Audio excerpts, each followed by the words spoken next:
Today, I'm very honored to be on the same show with Congressman Boustney, and he's here today to share some information with us about the VA clinics, and hopefully he can enlighten us about a couple of things.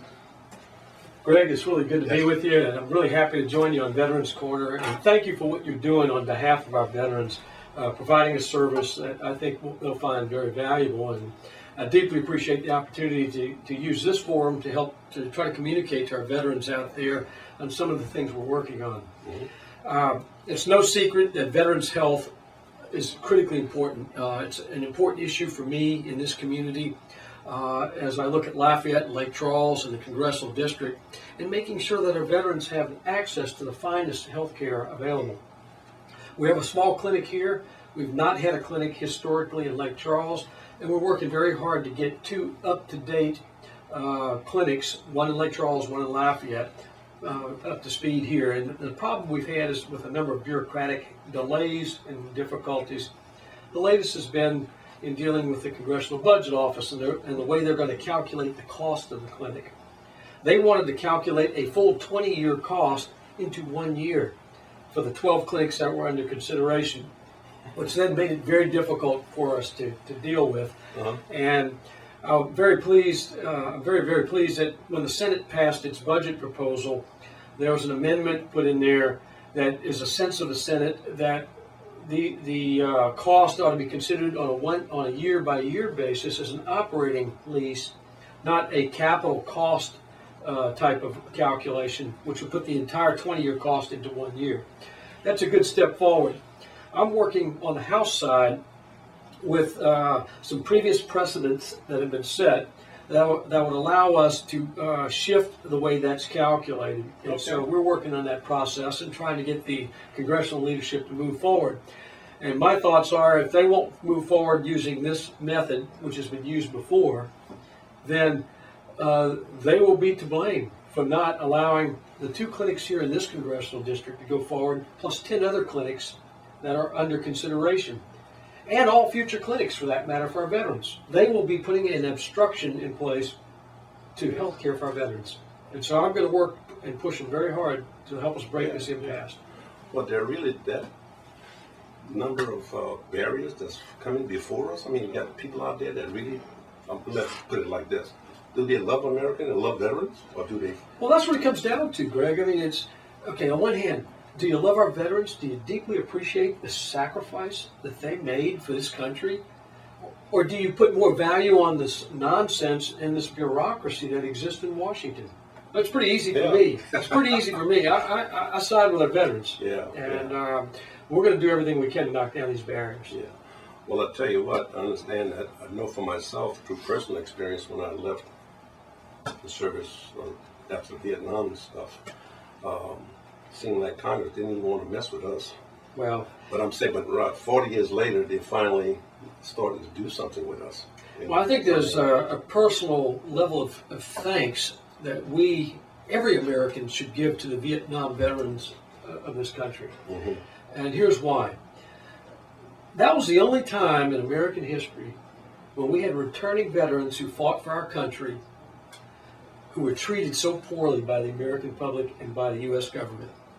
And thanks to the dignity and the fortitude of our Vietnam veterans and what they stood for and the difficulties they had to withstand, they have now guaranteed that forever going forward in American history, our veterans will never be treated that way. And I tell you, as a member of Congress, I'm going to work hard to make sure that we always honor our veterans, put them at the top of the list when it comes to their needs. Well, I do know that you are really involved with the veterans on a very high level. And I know you're passing some bills, I think, trying to pass some bills through.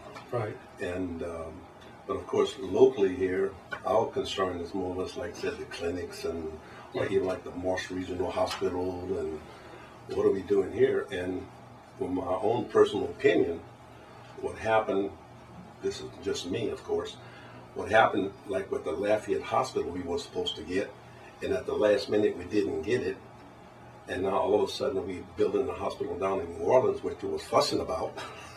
about not doing it because it costs too much. Right. And so really for me, I'm sure like for many other veterans out there, we're at a loss as to what's going on. Because we're traveling between here and Alexandria for the hospital, or even going from here to Houston. That's right. Traveling back and forth. Well, that's just unacceptable. And when I first took office in 2005, it was pretty clear to me that veterans in the western part of the congressional district, Calcasieu Parish, Cameron, were having to go to Texas to get basic care, and certainly for specialty care all the way into Houston. We had far too many veterans here in Lafayette and the eastern part of the district that were having, beyond any basic care at the small clinic here in Lafayette, they were having to go to Alexandria, and then for more complex surgery, either Houston or Jackson. Mm-hmm. That's a lot of travel, a lot of expense incurred by veterans, a hardship on their families, and it was wrong. And they were threatening to close the VA clinic in Jennings at the time. They were? Oh, yeah. And they had slated it to be closed, and I told them they were going to close it over my dead body.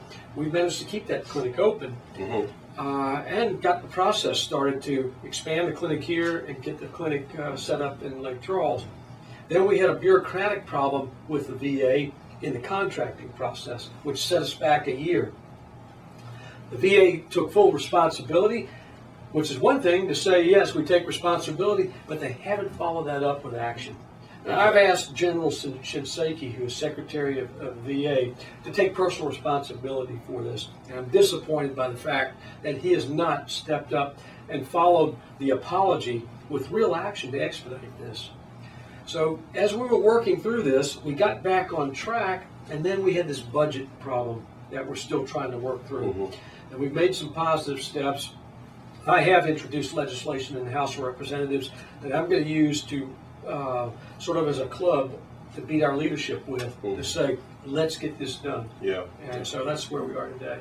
Because I know, in fact, just this morning, a veteran called me. He moved from Florida. Mm-hmm. His job, or the business, was from Georgia. They terminated him because of lack of work. So he's back here, and he's calling up, wanting to know, or rather he's lost his health care, and he wants to know what I can do to help him find insurance. I said, did you apply, did you file a claim with the VA? He said, I did it, but this is some years ago out of Florida. I said, more likely it's still in the database. Yeah. So what we need for you to do is go down to the VA clinic here and refile and get your DD 214, whatever he has to do. But I'm saying all that to say this. I'm surprised at the number of veterans that come through our offices that have no idea what services and benefits that they really have. Yeah. Well, it's sad that as someone transitions out of active duty into the private sector, for some reason there's a gap in the information that they're being provided, and they're not really being informed about the steps they can take to enroll under VA programs, what their eligibility would be. And there are resources. You provide resources here through the Workforce Commission. Mm-hmm. Our congressional office provides resources and information. And I would ask all veterans that, especially those coming out of active duty, or veterans who may not have applied to the VA for whatever reasons, to look into the opportunities, see what kinds of benefits you might be able to avail yourselves of, and contact us. Use us as a resource, because we're there. That's why we're there. Yes. And I know my office, I know you try to reach out as much as you can. Yeah. But I want to let veterans know there are ways for them to reach out. Yeah. Well, I tell you what, this was, I really thank you for the information. This is going to end our first segment.